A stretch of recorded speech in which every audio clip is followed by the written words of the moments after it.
Get in there. We're good? Okay.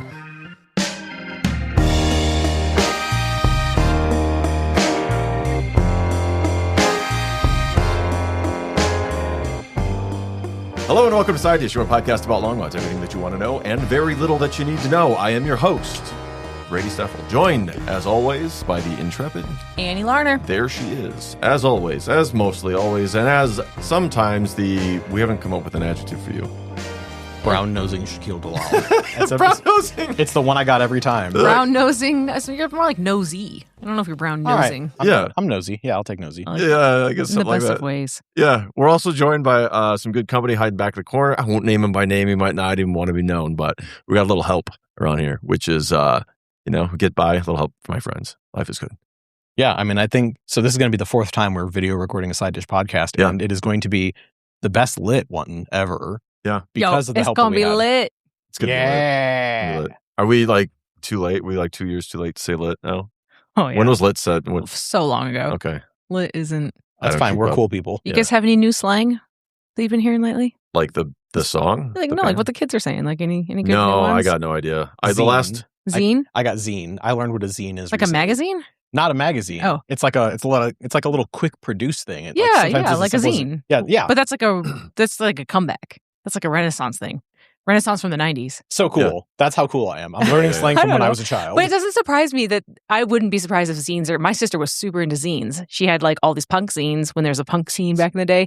And she had like a chest full of them. And they would come in the mail from all over the country. And just these little underground punk scene publication, music publication, basically is like black and white, and it's like Xeroxed onto like a legal form and like folded or whatever. I'm now aware of 2 Longmont produced zines. Really? The first one was about how to use ice whistles to alert people about ice being in your neighborhood or something like that. Oh, okay. Yeah, the acronym. Yes, Immigration and Customs Enforcement. I was like, I grew up in Minnesota. I've never heard of an ice whistle. It's an ice whistle. I got you. Okay. It's an old Scandinavian tradition. So the ice is bad. The ice is bad. Throw your rope. The second zine is being produced by the Visible Government League for people to know how to identify ALPRs and mass surveillance cameras in the city. Oh, okay. So the Visible Government League, that's so it's not arts and entertainment. No, not so much. No. But the Visible Government League, that was, we went to we did that one night. Yeah. Okay, so zine. Anything else?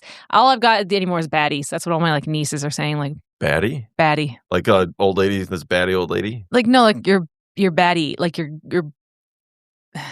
hang on. It's like your friends, like your besties, sort of, but like a baddie bestie, kind of. Hold on. This is like a frenemy? No. It's kind of like a baddie ass, just kind of like, hang on. A modern slang, baddie refers to a highly confident, stylish, and attractive person, typically a woman who is independent, unapologetic, and in control of her life. A baddie or a batty? I thought you were saying baddie, like somebody's little nuts. No. Okay. Like she's a badass kind of, like I baddie. Gotcha. All right. Yeah, I've heard of a baddie like before. My baddie. You'll hear like 14-year-old girls talk about their friends as baddies. Yeah. Yep. Okay. So anyway, sorry, moving on from slang. How about buzz around town? Let's go. You can find us at sidedishlongmont@gmail.com. That is sidedishlongmont@gmail.com. And a little update. We have started to do some prelim to do some upgrades to the studio. And if you look at the video that comes out from this that Shaquille's taking, you'll see where we're at. You might not capture the full scope because it's well lit right now, but it is lit. It's lit. It's very lit. It's well lit in the basement, and it's a tight fit. We're looking to do like an incredible upgrade to this thing. Move upstairs, have a longer sight lines, static lights, like a fancier table, so we don't get any more of that.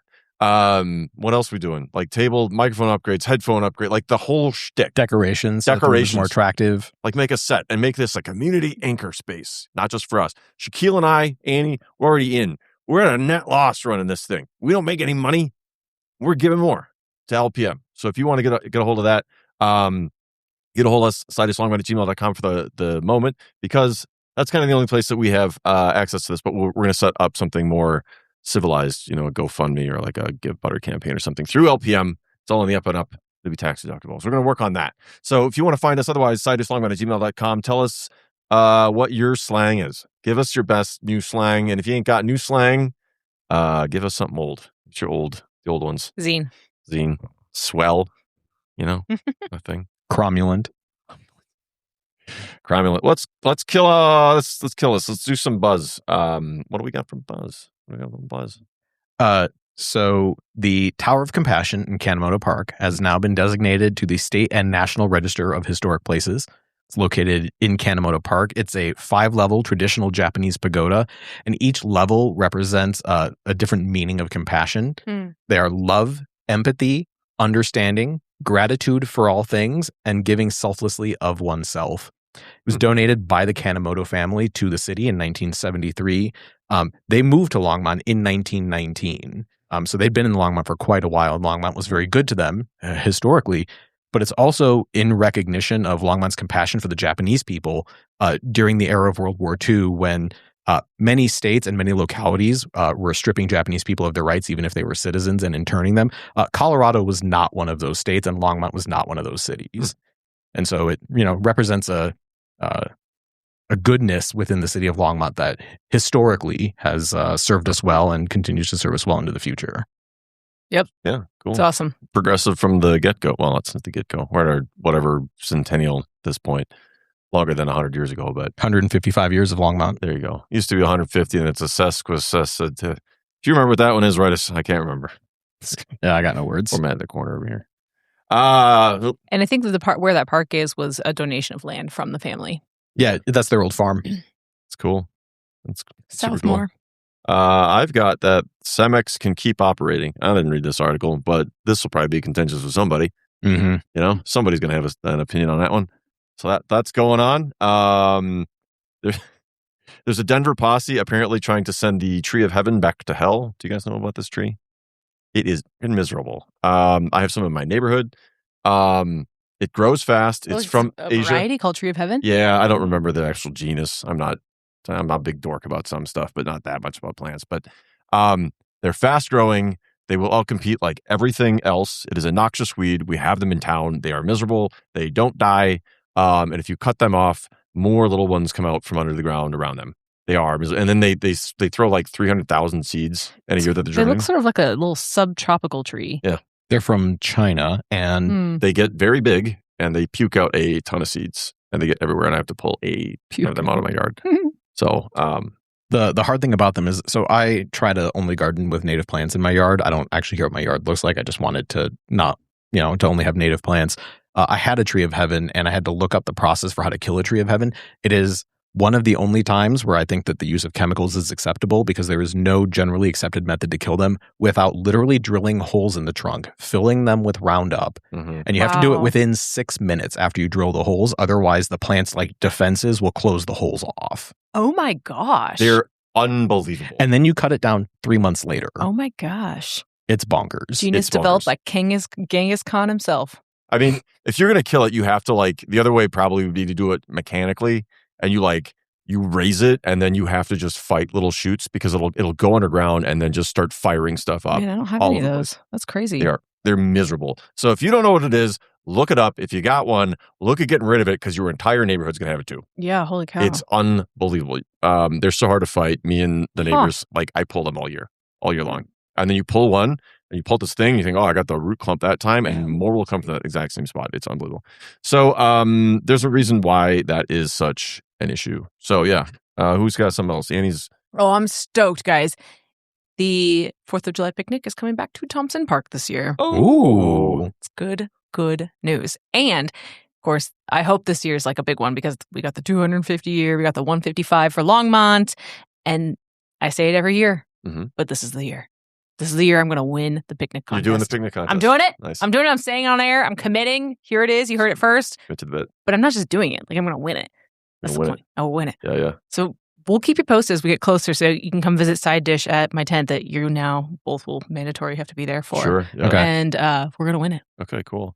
If you have ideas on how to bribe judges, sidedishlongmont@gmail.com. No, it's not necessary. I'm going to win on my own merit. It's going to be the best you're going to do ever. this fair and square? Oh, yeah. Like you want me to bring an American flag to this thing, is what you're saying. American flag, buddy. I've got bigger plans than American flags. Although, yes, there'll be plenty of that too. Great. Just going to bring our friendly neighborhood Longmont flag. Yeah, I'll bring my Longmont flag too. Oh, actually, there will be a place for Longmont flag. I'll go over my theme with you off air. Awesome. Oh, yeah, you don't want other people to steal your ideas. No. But I'm just telling you, I'm going to win. I'll talk to, in private with you about how it's going to happen. Oh, yeah. I know. I didn't realize it was going to be such a clandestine effort to keep it secret. But I'm very excited. It's going to be back at Thompson Park where it belongs. It's so great with the shade and, elbow room only. It's so great. I love Thompson Park. It's such a beautiful park. Okay. One of the other ones I got is it is tea time on the subreddit. It's tea time over there, buddy. There's been some tea. There's been some tea. And I'm not going to get into it because I don't want to cast aspersions or whatever. You want to read some tea about some drama that's going on over at the Longs Peak pub? Go have a look. Because I don't like getting too far into this stuff. Because, I don't think it's hard. Kevin Daly owns all of the, Under the Sun, Southern Sun, Mountain Sun restaurants, and he is a very known controversial public figure. This is not us spreading any rumors that have never been spread on their own. It's completely out there. So apparently he fired the longstanding GM, and then 15 employees quit within 2 weeks, and those are all material facts. I don't have any issues saying that. So read into it yourself. But Kevin Daly is an eccentric character. Yeah, and there's a couple diatribes by people that said that they worked there up until recently. Oh yeah, and they were interesting. So, but it's a bummer. I think they're closed a couple days a week right now. Longs Peak Pub is kind of hanging on by a thread. So maybe they can help revamp. I don't know. We don't want to lose that pub, but I certainly support employees not wanting to work for maniacs. That's fair. Yeah, that's a nice position. That's a strong take here on Sidedish. Yeah, it's nice not to hate your boss. Yeah, we think maniacal, tyrannical bosses are no good. People shouldn't have to work for them. So I got some listener mail. Oh, nice. This is from Michelle, and she had a comment. I've been listening to your podcast, loving it, by the way. And while I know it's not technically Longmont, so we get a little beyond Longmont here. Okay. If you're ever looking to give a quick shout out to something just next door, Northern Water, proper noun there, in Berthoud has an awesome free event for the garden and water curious. Nice harkening back to the curious. Coral. I know. Come see me and the Northern Water crew. We promise we're fun and only slightly obsessed with water. Plus free plants and giveaways, which is a strong selling point. And then she's attached this. So I'm trying to figure out exactly. Northern Water. It's Conservation Gardens Fair. Come education talks, informational booth, landscape demos, kid-friendly activities, local food trucks, free prizes, giveaways, and more up in Berthoud. So I don't know exactly. Is there a date for this event? Unless they're just having food trucks every day, in which case, banging. They are missing a date on this. Well, if you want to look at that, miss. I'm just going to say northernwater.org/conservation gardens fair. I'll see if I can find it. You do that. I was going to say we're all just a few hours away from being obsessed with water. Yeah, I know. Any of us, all the time, 6 to 12 hours away before we start really becomes super important. Well, so the city made its drought declaration for the year. Okay. This past Tuesday. What are we looking at? The city the city government will be reducing its water use by 10% this year compared to last year in order to conserve water. They are not making mandatory restrictions at this time, though, because they're looking 3 or 4 years out. And that's the point at which they start to get worried, not necessarily for next year. Okay. And based on their reservoir capacity or something? Yeah, this is about reservoir capacity and then the potential for what they're calling the super El Nino later this year, which could dump a bunch of water on us, which makes the calculation complicated.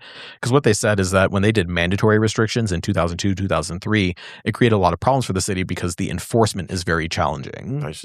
And so they don't want to take that on yet because they don't think that they're at that level of urgency. Okay. But they are asking residents to hand water your trees instead of counting on your sprinkler system to do so.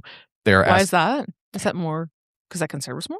Yeah, because water. Well, so sprinklers use a lot of water because they're covering the entire area. Right. And if you're just trying to water your trees, you should be hand watering them instead. Okay, right. Okay. And then the other thing about sprinkler systems is that because they're putting the water in the air, you actually lose quite a bit of that water just to evaporation. Mm-hmm. They're also asking people to water late in the evening to maximize the amount of water that actually goes into the ground. Even dead of night actually is great too. If you do water your lawn with a sprinkler system, for example, they're asking you to do it one less day a week. And if you have a sprinkler system in ground and you turned it on too early because it got hot in April, but then it froze and you're worried about your sprinkler system, you can get a free sprinkler system checkup. They will investigate your system for leaks at resourcecentral.org/sprinklers. That's a hot tip. That's actual useful information on this show. Get out of here. What are you doing? Jeez. Brown nosing. Okay, and to go back to the water thing, Saturday, June 19th, 9 to 1 p.m. At 220 Water Avenue, incidentally. Baller. In Berthoud. These people are serious about water. It seems like it. Wow. It's kind of cool. Yeah, it's an interesting organization. I've never heard of this. So check out Northern Water. Thanks, Michelle, for listening and for sharing. Yeah. Oh, and I had some, speaking of, I looked some stuff up because somebody sent some email to us about Pizza with a Purpose. Like there's selling tickets to that. They're selling tickets to that. That's coming up. I think that's coming up. We had the guy on. I am bad with names. We had somebody on. Is the it guy Nick? Was it Nick from Urban Yeah. Field? Yeah. He was great. I thought he was actually really good. You're never sure because back in the house guys, sometimes they come up. Well, and I'll say like sometimes chefs do have a reputation for not always being the best podcast guests. We've had a lot of good ones for sure, but sometimes they're not as they express themselves through food. Maybe that's their medium. And I think there's a different communication system and like normalization that happens in the back of the house between people in the back of the house. Typically you work in the back of the house and not the front of the house for a reason. You just feel more comfortable doing that. Probably like food prep more than being nice to people or whatever. But I worked back of the house. So I'm just saying this is my people. I'm not trying to throw anybody under the bus. This is my people. If you want to look up Pizza with a Purpose, I got one more piece of buzz. Yeah. So Give us a slice. Oh boy.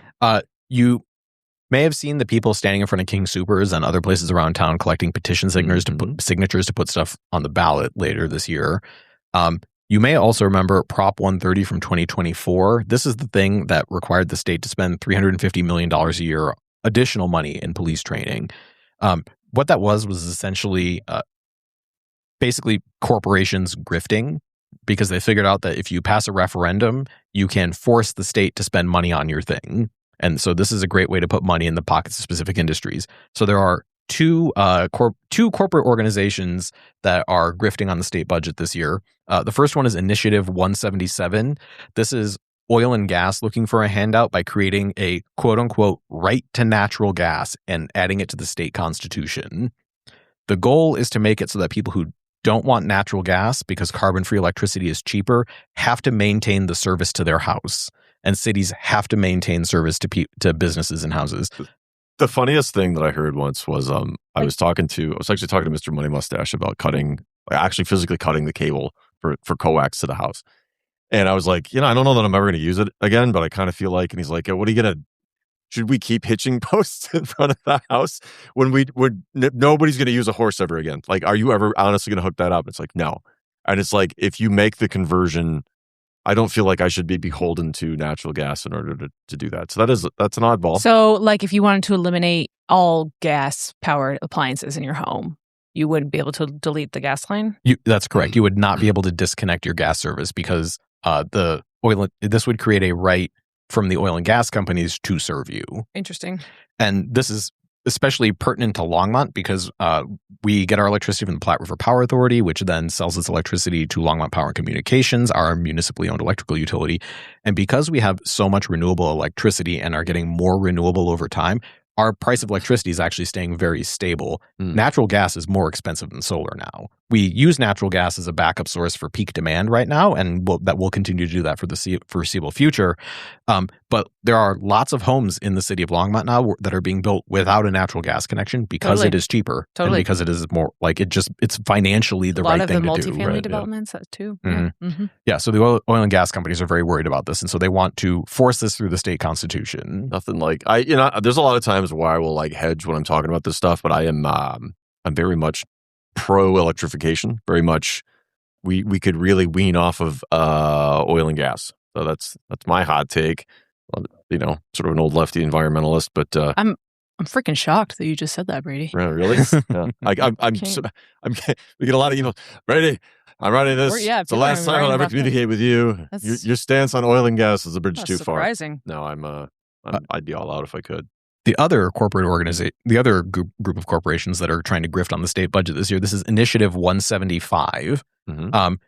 This is Astroturf from the construction industry to force the state to spend all money that it collects for road use taxes on road construction in ways that are not aligned with state goals. So the idea is that they want to force the state to spend $700 million a year that would otherwise have been spent on schools, childcare, affordable housing, and healthcare on widening roads and repaving roads. Yes. And to force the state to allocate money this way, regardless of whether it is actually the most efficient use of Colorado taxpayer money. Woof. Yeah. Also, in terms of that, not super pro, that kind of thing. Phil and I were talking about induced demand like a year or two ago whenever he was on. And what we know is that if you make a big old road, it fills up with people and you don't usually get there any faster. It's not really the fastest way to go. It feels like it. Feels like it's really common sense and easy, but it's actually pretty complicated. So that's a crazy one too. So how is this working? This grifty system? So what they do is they pay petitioners, like basically everyone who wants to get something onto the state ballot does, and then they hang out in front of King Soopers or on street corners and they say, "Hey, do you think our roads should be better? If so, sign this thing." Right? They're not telling you the full story. Sure, that's fun. Not super fun. Okay, well, so at least you know that's what's going on. Now you're aware. It's like citizen service stuff here. Yeah, and alliterative at that. You want to keep? You got more? Buzz, you can keep going. All right. So I got two bigger things that we should be talking about. Right. The first one is the train to Longmont and the fact that it is actually coming, and then the second one is Vision Zero and the city's plan to reduce traffic and improve street safety. Okay. Yeah. Both are good. And the train, for anybody who doesn't know, what happened however many years ago? In 2004, the city of Longmont started paying taxes to RTD, an additional tax, to fund a train. This is the FastTracks vote, in order to get commuter rail service between Longmont and Denver and Boulder. And since 2004, Longmonters have paid $108 million in the FastTracks specific tax and $270 million to RTD overall. But you will notice that there is not a train that serves Longmont right now. Yeah, I haven't seen one. I've seen them come through, but they're full of stuff, not people. So this is finally changing because the state government has decided that, first of all, this is an incredible bow anchor around their neck to improving transit service in the state. There's also a recognition. So one of the important things that has happened, and part of why Initiative 175, the construction industry Astroturf thing is happening, is because the Colorado Department of Transportation is now required, every time they do a roads project, they have to show how what they're doing reduces carbon emissions in the state overall. And it turns out that one of the best ways to reduce carbon emissions is to give people options to get places besides using a car, which includes trains. This is why Jared Polis has been out there improving train transportation all throughout the state. It's why he's obsessed with the Winter Park train and the train between the airport and downtown Denver. This is why there's been a statewide push for better train service. That's why he was censured. Well, the censure I'm going to skip for now. Well, yeah, we'll cruise right past that one at 30,000 feet. Focus on the positive. So a couple of years ago, the state started imposing a fee on rental cars and also an oil and gas production fee. So here's what's going to happen.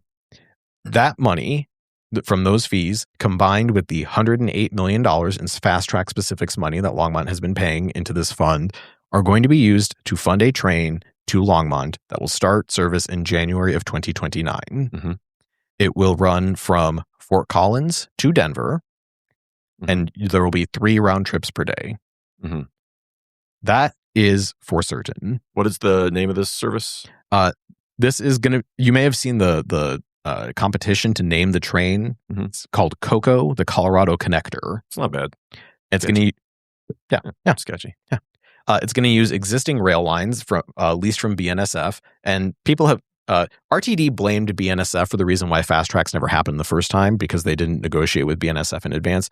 There is a signed contract. Let me rephrase: a signed memorandum of understanding between BNSF and the state, prioritizing passenger service. There's a premium that they will pay to prioritize passenger service over freight in this corridor to make sure that the trains run on time and to make sure that this isn't that these trains don't get plagued by the same problem that passenger service gets plagued with across the country, which is that the freight trains always have priority, and so then the passenger trains wait. Right. So where does the train start? Where does it go? Where does it what's the route look like? It'll go from Denver Union Station to, let me make sure I get this right. It is Lafayette, Louisville, Boulder, Longmont, Loveland, Fort Collins. Mm-hmm. That is confirmed. This is cash in hand guaranteed. The only thing that they were very careful to say could screw this up is if we have a wild spate of inflation and prices go up. But the cash is in hand to do this today. This is a plan that is set. This is not speculative. No one has to vote for this. This is just going to happen. Cool. In 2026, throughout the year 2026, they're going to be finalizing station designs to absorb and are planning to absorb the inevitable cost estimate increases with the existing revenue, because as soon as you plan a thing, it turns out it's more complicated than you thought it was going to be. Every time, yeah. In January of 2027, the heavy construction begins on tracks and stations. Mm-hmm. And in January of 2029, the first passenger service will launch. The estimated time to go from Longmont to Denver is 1 hour. And based on comparable RTD lengths, service lengths, they estimate the ticket will cost $10 round trip. Round trip. Yeah. Round trip. You can do worse. Yeah. You could certainly do worse. If it's actually an hour, you're not doing too bad. Where are we getting picked up in Longmont? It will be at First and Main Station. Banging. The place where the train station has supposed to be the entire time. Mm-hmm. And if you go north out of town, will you go through the neighborhood, like on the BNSF Railroad? That is correct. That's kind of fun. I'm going to see passenger rail through Longmont. Cool. Yeah. It's hard to imagine. How much racket does a passenger train make? They are lighter than freight trains, and so they should make less noise. Nice. That's cool. So this is the uncontroversial part of this. Okay. Now we enter the controversial part. There are two problems. The first is that some people are annoyed at the fact that the train will only run 3 times a day. Yeah. That's why they're very careful every time they talk about this to say that it is starter service. Sure. And I'm okay with the starter service because in part, let's say there was a train that left from Longmont to Denver every 15 minutes, there would be no one to ride that train. Yeah, that's right? a lot, yeah. You got to build momentum. You have to create the infrastructure. Businesses need time to develop so they can say, oh, we're going to put our business here so that our employees can live there and ride the train to work. That all takes time to happen. So I'm okay with starter service. But it can't be 3 trains a day forever. Right. The other problem is that you'll notice that I said that the train goes from Denver to Fort Collins. Fort Collins is not in the RTD district. Fort Collins has not been paying a sales tax for 20 years in order to support a train. Mm-hmm. And so you could argue that Fort Collins is getting a train for free. Mm-hmm. And why is it that Longmont should have been paying for a train for 20 years that hasn't materialized, and in this process, Fort Collins gets a train for free? Right, yeah. Enter the Front Range Passenger Rail District. So this is part of how this is all happening, is that you may recall during the Biden administration, there was a push for increased train service throughout the country. And so the Front Range Passenger Rail District got created as a way to not just do commuter service, but interstate service and intrastate service. And so the idea was that this was going to provide long distance trains. So the Front Range Passenger Rail District goes from Pueblo to Fort Collins. Mm-hmm. Yep. And what they would like to do is they would like to increase the service to 10 trips per day. So 20 trains total, Mm-hmm. right? 10 round trips by 2045, with the eventual goal of extending the line all the way from Wyoming to New Mexico. Wow. So this would be, real long distance rail service that would actually be useful. Yeah. It would be an hour 40 from Fort Collins to Denver, 2 hours and 40 from Denver to Pueblo. And because these are long distance trains, onboard Wi-Fi, restrooms, cafe cars, dedicated bike storage, so you could take your bike with you and do last mile transportation using your bike. So is this a taxing district? It sure is. And so when do these other municipalities outside of RTD start participating in that, or have they been? That depends on a measure that they would like to put on the ballot this year and whether or not it passes. So if it doesn't pass, we don't go to Fort Collins, or? Oh, we're going to Fort Collins no matter what. The question is whether Fort Collins pays a sales tax. And why would they? Because they're getting the rail anyway. It's a great question. So I think part of the incentive is the increased service, right? That part makes sense to them. Oh, more than 3 trips a day. Yeah. Okay. The other reason is because the district extends all the way down to Pueblo. Mm-hmm. It makes sense for them also to pay for this because they would like rail service also. Like without the district. Okay, hang on. So sorry, keep going. I have more questions. No. Ask your question. Well, okay. So who else south of Denver falls outside RTD? Just Pueblo? Also Colorado Springs. The Springs. So they all three, do they get buy-in from all three cities for it to, or will it just make it smaller depending on who buys in? Well, so they already shrank the district this year to exclude a bunch of places that they thought would not vote for this. And so they've already lined up the municipalities that are in the district. And now the question is whether they put this thing on the ballot this year and whether it passes. And so there could potentially be a situation where every city except, let's say, Longmont and Boulder vote for this thing. And so we wind up paying another tax for another train that doesn't exist yet. Okay, wait. So we have to participate in the same Front Range district. We are in the district. The question is whether everyone in the district votes for the tax. If they don't vote for the tax and other people do, then they pay, and then the people that don't pay? Or is it like all or none? It's all or none. Okay. So, for example, the city of Longmont could just get outvoted by everybody else. Right. Wait. I've got reservations about Springs and Pueblo opting in, knowing what I know politically Sorry, about I got to go districts. back. I got to understand it. So there's a big old So district. we are already established as a district, but the district is unfunded. That is correct. And we all have to decide whether we fund it or not. And if one holdout doesn't fund it, then no funding. Is that right? Or No, this is a popular vote. Everybody that says, it's based on majority. Yeah, so what Front Range Passenger Rail wants to do is they want to put a sales tax on the ballot that everyone in the Front Range Passenger Rail district would have to pay. I see. So all it has to do is pass by majority vote. That's correct. I see. Okay. So you're saying, like, what if Longmont, if you counted up most of Longmont, they actually voted against it, but we get outvoted by everybody else that's in the... I mean, that's like, but just being part of Colorado. You know, it's like the same thing. You could have Longmont be largely against some initiative, but in general, Colorado passes it. And that's just the reality of being part of something that's bigger than your own municipality. I mean, I think that's a very reasonable interpretation. I do think that the people who run statewide transit do not understand how angry people in Longmont are, though. It's fair. Sure. And was the district established by vote? How was the district established? By the state legislature. See, and that's what's interesting is like you go and you say, okay, I want to make a new sport boating district and I'm going to put all y'all in it because I think we need to do this.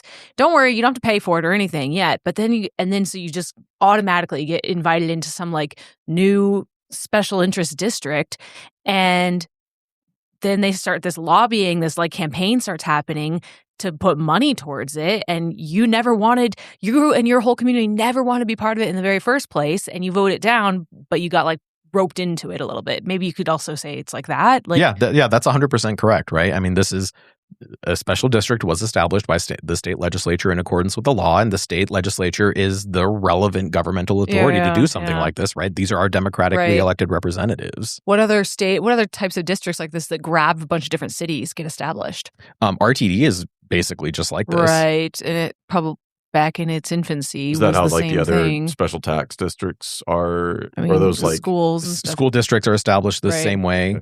Like whether your house wanted to ever be in that school district special taxing. Okay. Yeah. And interesting. Yeah, it's a tough biscuit because if we're paying more because we're paying the other thing already, it's like, man, this sucks. Yeah. Yeah. And so, and I want to say that there are real upsides to the FRPR coming into existence and actually getting funded. For example, they want to give Longmont $82 million over 25 years to build our station, plus the bike and pedestrian trail connections to make sure that you don't have to drive a car to the train station. Right? Nice. That's a real benefit. Yeah. Over 25 years. Are there other communities that started paying into this FastTracks besides Longmont that didn't get the service? Boulder did too. Yeah. Okay. Boulder has been paying the FastTracks tax. Lafayette has also been paying the FastTracks tax, as has Louisville. Okay, so all of us are in the same boat and frustrated, ostensibly. Yes, okay. Very. Though I will say Boulder's level of frustration is much lower than ours because they have pretty high quality bus service. Plus, they love paying taxes. It's fine. they're very taxes friendly. That's how you keep the unmentionables out, you know. I'd also mention that another strength of the Front Range Passenger Rail thing is that if you believe that Front Range Community College is coming to downtown Longmont in 2 to 3 years, having the train run more frequently to the community college dramatically increases. Yeah, that's a definite benefit. I have no issue with the grand idea of having a train come to the middle of the city and like be able to go wherever and not. I've been to Europe. It's pretty sweet. Like you just get on the train and then you're in a new place. And it's like, we stayed up drinking at the Hofbrauhaus and had like 6 mass of beer and then just woke up, got on the train. I didn't have to drive or anything. It was fine. I was just off gassing, whatever.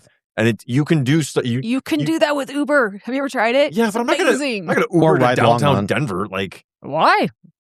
because I would rather pay $10 for a round trip than pay a gazorbitant amount of money. Plus all the taxes that you've been paying and are probably going to start paying Right. too. So Leading like up to it. the point is that part I'm into. There's got to be a way to get this evened out in a way that makes sense, because it is such You know a what funny they should button do? to push. They should let all the FastTracks payers up to date have a deduction or a delayed contribution to this other district, until we match what we've already paid. And I would be okay with that, actually, right? Yeah. Because so you can't get rid of the FastTracks tax even once the Front Range Passenger Rail tax comes into existence. Right. Because for the long-term operation of this train, RTD is on the hook for 1/3 of the operational cost of this thing. So you can't sunset the FastTracks tax. I do think it would be reasonable to say anyone in the FastTracks district who has not been getting a train for 20 years doesn't have to pay this sales tax until the first train shows up. Right. I think that would be reasonable. Wait until 2029, and I would be a lot less annoyed about having to pay a second sales tax for a train that, again, does not exist yet. Right. Yeah, we're still like, I think everybody here is still like, yeah, all right, we'll see. I know it's all fantasy land. How much money are they going to collect?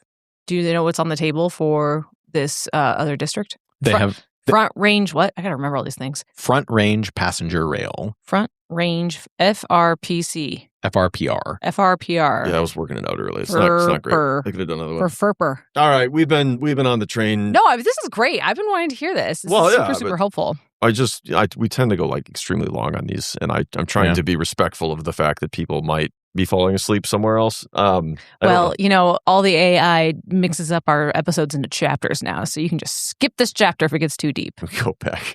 Also, I think people care about trains. I do think people care about trains. Do we have other hot deets on trains that we need to get through, or are we pretty much there? I will just say that the exact amount of the sales tax has not been set yet. It is likely to be a fraction of a percent, but, that could mean many things. Adds up. It does add up. What color is it going to be? CoCo. I believe CoCo is primarily silver.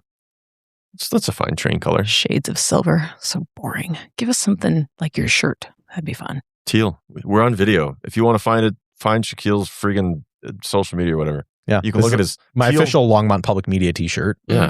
Mm-hmm. And look around for how to sponsor Longmont Public Media so we can build our studio. Okay. Train gang, rise up. There we go. Yeah. What do you want? What else? You said you got 2. What's your other? So my other one is the city's Vision Zero program, which is the city's strategy to reduce traffic and increase traffic safety in the city. Yep. Okay. So the city council got a presentation on this on April 28th from city staff. This is a pledge that the Longmont took in 2023 in order to reduce traffic deaths to 0 in the city of Longmont. This is an ambitious goal, but not an impossible goal. There are cities all over the world and even cities in the United States as big as Jersey City, which is just across the river from Manhattan, who have achieved Vision Zero. I think the way that I think about this is sort of twofold. A while ago, I sent Annie a graph of how much time, it's children by age and how far they are allowed to go from their home unattended. And honestly, my heart stopped when I saw this thing. Because if you think about what we did and when we ran around the neighborhoods when we were children, right? Yeah. Brady, how old were you when your parents let you leave the yard unattended? I have no concept of time. Not very old. Would you say you were 7 years old? Something like that, probably. In the United States. No, it was younger than that. Yeah. It was younger than that because I remember meeting one of my friends when I was 5, and I could go to my friend's house, and in the neighborhood, I could leave the yard before that. Probably younger than 7. 62% of American 5-year-olds are not allowed to leave their house unattended. 25% cannot leave their yard unattended. Whoa. That's 87% of American 5-year-olds cannot venture outside on their own without their parents standing next to them. Right. Wow. And the reason for this is safety, right? Parents are afraid of their kids getting hit by a car. Yeah. Disagree. Why do you think it is, Annie? Oh, I mean, I think that's a factor, but I think that is a much lower on the rank factor. Well, Annie's the only parent in the room. Yeah, so do tell. chime in. Oh, I think it's a overall parenting culture problem. It's just a parenting hovering culture in general, and there's a lot of reasons, and I highly recommend Jonathan Haidt's book, The Anxious Generation, if you want to like dig into some solid research on all of this. It's related, it's there, and I don't disagree that roads are a little scary, but that is far from the reason that parents are overprotecting their children and not letting them take out like reasonable risks. Well, there you go. All right. Another reason why you might care about this is if you drive a car that uses gas. Gas is getting quite a bit more expensive right now, and I'm sure there are lots of people who would like a way to get around town that does not involve gas. But right now, for most people, there is no option. Right. You probably can't walk to a relevant destination, and you probably wouldn't take your life into your hands biking down Hover to get to King Soopers. God, no. Even if you've got an e-bike, right? I mean, you're just not going to do it. Yeah. Then the sidewalk ends, and you're like, what? Yeah. Yeah, it's crazy. So chill. I didn't realize you came on here to pub golf carts. Is that what you're trying to say? I mean, listen, we've had people plug golf carts on the show in the past, and I may or may not have taken a personal sponsorship by an under-the-table golf cart company. So, you know. I mean, I think it's a good solution, honestly, to add to just the mix. You know what I mean? You could do electric worse. Golf carts around town. Well, and they go slow. You know, it's it's good. Slow down traffic. Yeah, I mean, we joke, but it literally is the solution to traffic. It's not to ask people not to go places. It's to give them ways to get around town besides using a car. Yeah. And the reason why I say besides a car is because car lanes don't move as much traffic as a bike lane does, right. And they take up more space, and they are more expensive, and they are more expensive to build the infrastructure for. And cars destroy roads. Like, and the bigger the car, the more they destroy the roads. Yeah. Maintaining bike infrastructure is cheaper than maintaining car infrastructure. So, another reason. So these were all factors for why the city took the Vision Zero pledge in 2023. And the idea is to shift the traffic management philosophy from moving cars as fast as possible to a quote unquote safe systems approach. Mm-hmm. With the idea that if we can make the streets safer, then people will be more willing to use these methods. And also we can give people relevant destinations, like a little business in your neighborhood. If you need an onion, you go to the corner store or something. So during the presentation on April 28th, the city staff updated city council and said, well, the program has primarily so far focused on internal coordination, standardizing crash data entry with the police, and doing some behind-the-scenes engineering tweaks and like upgrading signal control systems. Sure. So that they can like do leading pedestrian intervals and add data collection and understand like traffic counts and do predictive analysis and that kind of thing. So it's a big part of doing something correctly is understanding what you're doing. So I agree. There is an element to that. My criticism of the way that the city has been approaching Vision Zero so far is that everything that they have done has been 100% invisible. Yeah, that's fair. I don't know what they're doing. It's hard for people to feel like their streets are safer when they can't see the things that are making their streets safer. Right. And still, we've all been driving as this is going on. And if you drive on Nelson, like over, heading toward Target from the east, going to the west toward Target, that hasn't gotten any saner. There's a lot of places where you're driving around. Are there results to share so far? Any preliminary changes that they can share? So they've done stuff like upgrade the control system so that most lights in the city now have leading pedestrian intervals, which is where the pedestrians get to cross before the cars start moving. Yep. They've done some behind the scenes stuff in those control systems so that they have more control over like signal and light timings and that kind of thing. But there's been no improvement. Well, there's been no increase, but there's also been no decrease in the rate of fatal and serious injuries. Is no increase an improvement? Yes, I think there's an argument that no increase has is there good. been a sort of increase year over year, trending going back a bit? I looked at the city's rate of fatal and serious injuries going back to 2019, and it was pretty level going from like 2019 to 2020. And then the COVID stuff happened and the rates dramatically plunged because there were fewer people driving and going places. They recovered in 2021 and they've been pretty level since 2021. And so actually, I'm not even sure we can give the Vision Zero program credit for this. You can't even say that holding steady is an improvement. It's just, it's business as usual. Yeah, it's business as usual. Because my comment was going to be, who cares if it's stuff you see or don't see viscerally or notice, as long as the results are where we want them to be. I agree. But if they're not, then yeah, maybe you argue more dramatic or drastic changes are in order. And one of the most important things that the Vision Zero program wants to do is it wants to reduce speeds in the city. It wants to reduce the incidence of speeding in the city because speed is the primary thing that makes an incident more serious or fatal. And the most visible thing that the city's been doing to reduce speeds has been the speed cameras. Mm-hmm. And I, despite being very anti-surveillance, am down for the speed cameras because I think that it's important. But I think it's interesting to look at the way which the city is approaching the problem from a public safety lens versus a traffic engineering lens. Right? Because the speed cameras are controlled by the police. And so they place them very prominently. They make sure to put them in very relevant places. Whereas on the other hand, our traffic engineering department is extremely loath to make even minor changes to street designs without many multi-year planning processes. Right. And I think that that's a dramatic contrast. Why is it that we're willing to do this thing, but not the other thing? Right. And this thing being the traffic cameras? Yeah. But that's still pretty incremental and easy for them. That doesn't require like a study or whatever. They're just like, oh, let's go grab some ticket revenue or whatever. Yes, if only there was a way to make simple changes to street design that were low cost and easy to reverse and could be implemented quickly. Which, spoiler, there are. And the city's just choosing not to use them. Right. Yeah, I mean, there's a lot of things that you see in places that Phil would call, Miss Phil Greenwald, if he still listens, Phil, I miss having you around, buddy.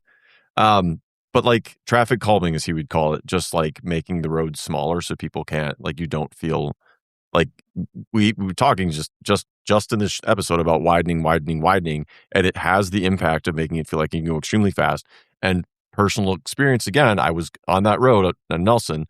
The reason I bring it up is it's always such a cluster, and I was on Sunset. I'm going south, and I take the right-hand turn on the red, and I go, I got so much time.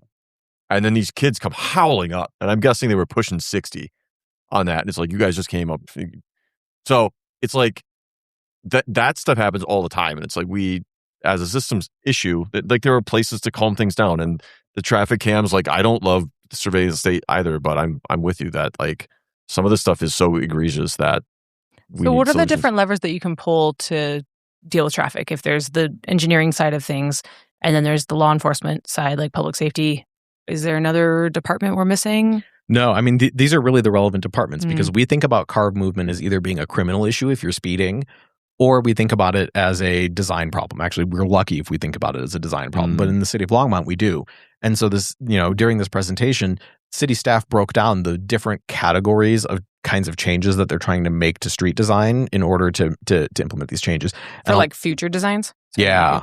Yeah. So like, they're looking at things like changing signal timings and those pedestrian, the control systems that I was talking about earlier. We're talking about banning right turn on red throughout the city as an option, especially at highly dangerous intersections. A lot right turn on red is a major factor in car on car and also car on pedestrian crashes. But the one thing that they are not looking at, because it is the hardest and most expensive thing to do, is changing the way that the streets work by, putting out bollards or putting out, right? Because the city is only thinking about this in terms of pouring concrete. And so the relevant projects that they think about when they think about that are either Kaufman Street, which took 10 years to do any safety changes of any kind. The other example that the city manager brought up at this meeting is the 21st and Main intersection, one of the deadliest, most dangerous intersections in the entire city. That is a cooked intersection, man. They have been trying to come up with a redesign for this for 3 years. Yeah. I think that time has a cost, right? Yeah. In those 3 years, many, many unsafe things have happened at 21st and Main. And I don't think the fact that an engineer spent 3 years at a drafting board trying to come up with a better design actually made that intersection any safer. Right.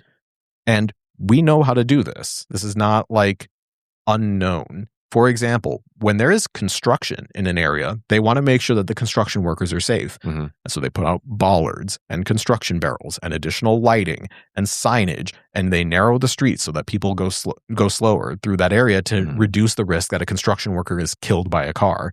You don't have to do construction to do that. This is a whole category of traffic engineering called tactical urbanism.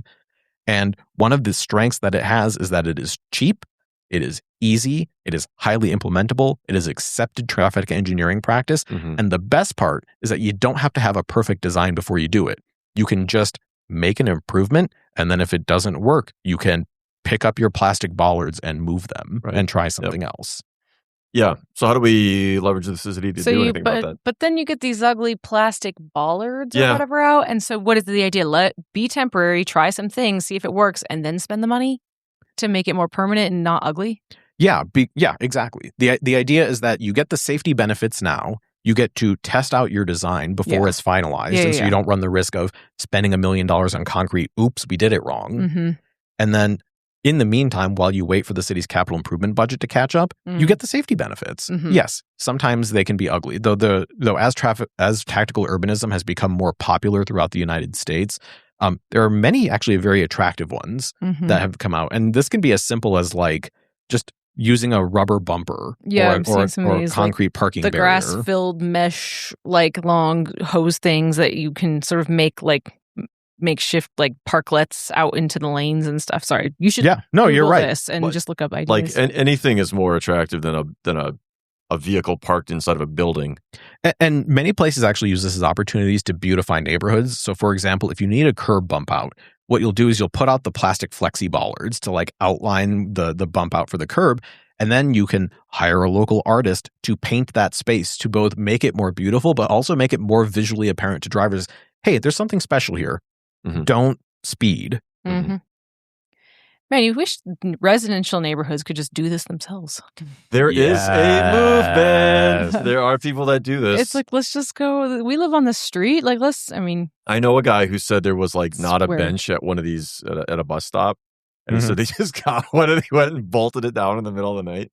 There are people that go out and do it, and like nobody knows. You know, what's the story about someone that put like a stop sign up randomly on a street? Yep. I mean, people don't know. It's tactical urbanism made me think of that immediately. I can't think what it's called, but there's a thing like that too. That's cool. Like painting the roads is very interesting. Some of these images are cool. People have gone out and done crosswalks in places, and there's a guy in Los Angeles who is out there repainting crosswalks that the city of Los Angeles says are supposed to be there, but the paint is just worn out over time. Wow! And he's been arrested by the city of Los Angeles for illegal street improvements.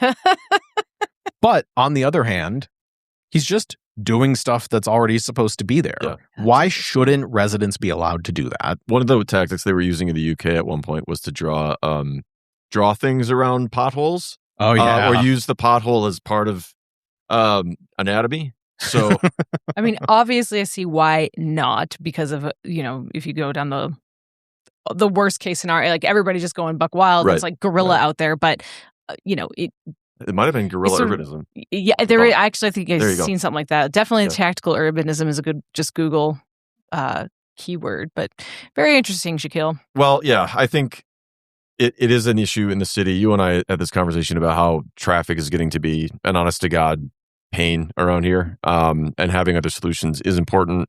So I'm with you, and I think as Phil would call it, traffic calming. Like, it's important. I mean, it's not rocket science. If the road is smaller, you're not going to go as fast, And the thing is that this is important not just because people in Longmont complain about traffic and traffic is like an actual rising problem in the city. It's also because it undermines people's trust in government in general, right? If you complain about traffic and then nothing ever changes, you get the impression that the government does nothing. And then when you want something else to happen, you're like, oh, well, why bother? Why should I vote for this increased tax for a train? Why should I vote for city council elections? Why should I do any of this stuff? Because the government doesn't do anything for my most important issue, which it might be, can my kids walk safely to school? Right. And there is a social justice element to this whole thing. Because if it's not safe to move in a way that's other than a car, like there's an economic justice element to this, where you can get a bike, a nice bike that you can commute on for $1,000. If you need a car to get around town, it's not going to be $1,000, not reliable and not to maintain. So there's an element of that too, where if it's unsafe, for anybody outside of a car. Like there's a whole class of people that maybe would benefit, and kids are one of them. So I'm with you. Like I think that there's going. So and even as like a cold political calculation, city council members are leaving power on the table here. They have an opportunity to make visual improvements to a popular issue that we know how to fix, and instead they are not doing that. And as a result, people just lose trust in government, don't believe that elected city officials are doing anything. And so as a result, none of them are getting credit for the improvements that the city is actually making. A letter written up or something that people can go and send to city council. I feel like that we're segueing into that territory here where you're going to have like a political action. I don't. This is really just an expression of my frustration for the city's inactive and passive attitude towards fixing this problem. Yeah. So between 2022 and 2024, this is the last thought that I will have on this topic. between 2022 and 2024, there were 162 serious injuries caused on Longmont streets. And a serious injury is defined as you lose the ability to walk, you spend time in the hospital, you have some kind of a mobility impairment, and 17 people were killed in 2 years? In 3 years. 3 years.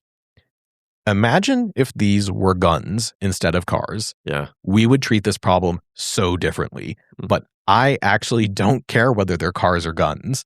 I don't think people should have to take their lives into their hands in order to travel from one place to another inside the city of Longmont. No, I agree with you, man. I've been on this whole thing on my soapbox for years about being able to get around on a bike. It's the same problem. Well, thank you, Annie and Brady, for giving me this soapbox to stand on. Hey, man, it's like, you just like put my soapbox up a little higher. Just like, I was going to put my soapbox on top of yours, like, yeah, I can't ride my bike across town. Well, with some solution-oriented talk, which we appreciate. Yeah, so it's nice. Well, and my thing was always, you got to be safe on your bike, and you got to be able to park and be relatively sure you can come out and your bike's still going to be there, or you're not going to go buy a bike to get groceries. So whatever. Anyway, there we go. We've done a whole episode. We have. And yeah, we should probably all right, close this thing down. Well, thank you, Shaquille. Thank you, we Annie. Appreciate your updates from the city. Definitely. Thank you, Brady. Senior political correspondent. Yeah, Chief. What's up, Chief? Thanks, Chief. And I think that's a wrap. So hit us up at sidedishlongmont@gmail.com if you've got any comments. This was lit, guys. Where would you put a bollard? That's what I want to know. Send it sidedishlongmont@gmail.com. Where do you want a bollard? Where do you want paint? Where do you want to just throw bricks at traffic? That's right. Where would you just stand and throw bricks? Love to hear. Yep. And thanks to Andy Epler and David Cutter Music for our intro and outro music. And we will be back next week with an exciting guest. Tune in. See ya. Peace. Peace.